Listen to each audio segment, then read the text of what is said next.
Hello, my name is John J. McGinley from Glassy Consulting, and this short video is about how you can make your ideas happen. How was your day yesterday? Did you achieve what you set out to do, or did the events of the day overtake you and stop you being as efficient as you originally set out to be?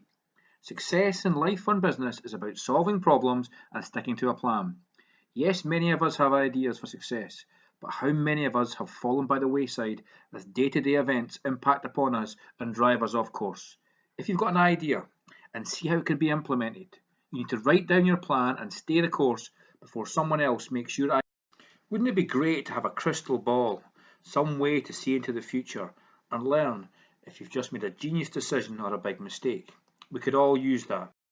The tech industry in Silicon Valley is filled with stories of people striking it rich, but even more people have missed opportunities that could have brought them millions or even billions of dollars. Of course, many of the individuals who missed out on an opportunity or two have also made millions and billions of dollars on other opportunities. You win some, you lose some. Take the Atari founder, Noel Bushnell. He turned down the opportunity to invest $50,000 in seed money in Apple. At Atari, Bushnell was one of Steve Jobs' first bosses. Had Bushnell said yes, he would have owned a third of Apple, a company that's today valued at around $800 billion. Then there's Joe Green.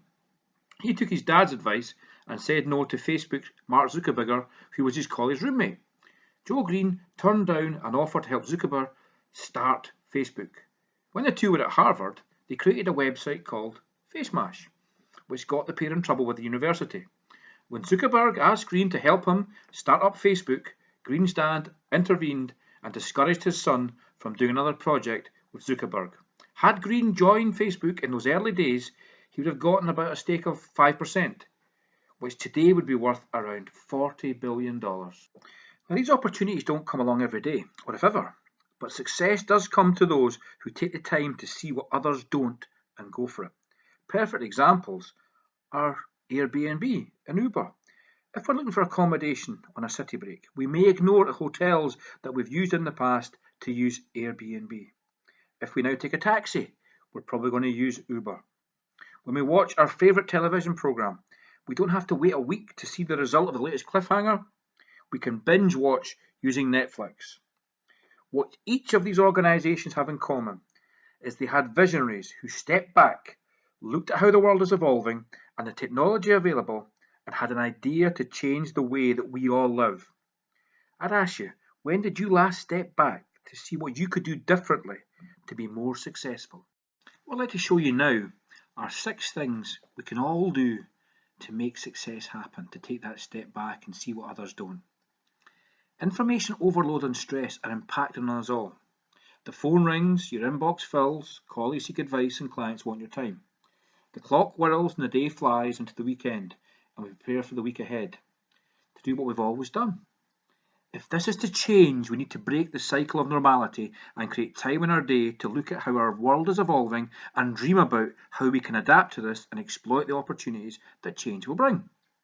I'd urge you all to try and allocate some dream time every week where you can research what's changing in your world and the world of your clients. You can then sit back and visualize what you can do to be more successful. This time can be taking a walk during your exercise or even sitting down and enjoying a cup of tea and a bun. I've always believed that the secret to success is inspiration and application, and no one can tell when a great idea comes, so it's a sensible thing to have a small ideas book that you can keep in your pocket and write down your ideas as they happen. This ensures when you sit down and think about the future, your ideas are not lost and disappear into the ether, lost to you until you curse your bad luck when a similar idea is carried out by someone else. So I'd urge you all, when you have that dream time, write down the ideas that come to you. I bet by now a lot of you are thinking, well, it's easy for him to say make some time for ideas and success will come. But how do I create this precious thinking time? Well, a useful tool which is used by many entrepreneurs is called the Power of 3. This is simple but impactful, and if used regularly can become part of your planning DNA and help you get more done and save time for the things you enjoy doing. Here's how you do it. Get yourself a pen and paper, and every morning write down the 3 most important things you need to achieve that day. It can be business or personal. Take 10 minutes and reflect on what really must be done. Write the things down, put them in plain English, but a phrase or a sentence, and make it real in your own words. Then write down why you have to do this. If it can wait or does not need to be done, then relegate it from today's top 3. When you have your top 3, you have your plan for the day, and it's time for action. Try it and you will see that it works.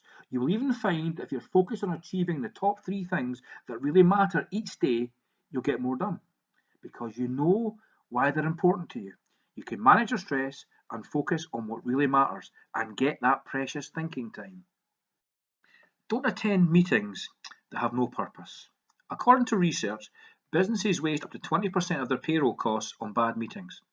The Dutch even have a word for it. It's called vergatigheid, which means meeting sickness. How many meetings do you attend that have no clear purpose, are badly chaired, and decide nothing? Attending these bad meetings means you're hemorrhaging energy and time as you sit through dull, wordless sessions just because you feel you have to be there or someone wants you to attend. If you want to claim back your precious time to focus on the future and develop your ideas, then challenge yourself and anyone who asks you to attend a meeting. Ask yourself, why am I attending? What will I gain? And what can I contribute? If the answers are negative, then politely decline and focus on what really matters, the success of your business going forward and your own personal development. If you really want to see what others don't and go for it and make success, not only is attending bad meetings something to avoid, but we also have to avoid negative people. The time and energy vampires who feed on your precious hours and whose negativity and lack of support can suck out your enthusiasm to stop your ideas happening. Avoid these vampires.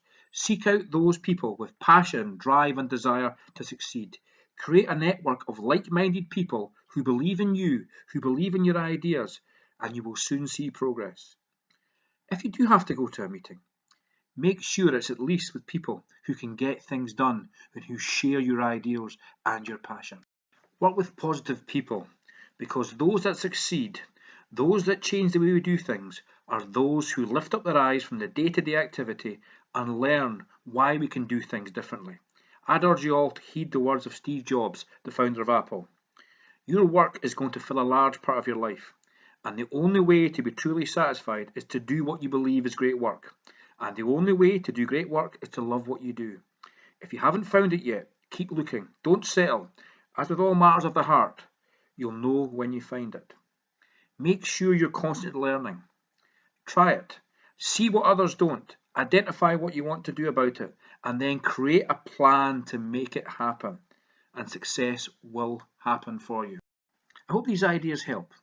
And all that's left for me is to say thank you very much for listening to this video, and I look forward to speaking to you again.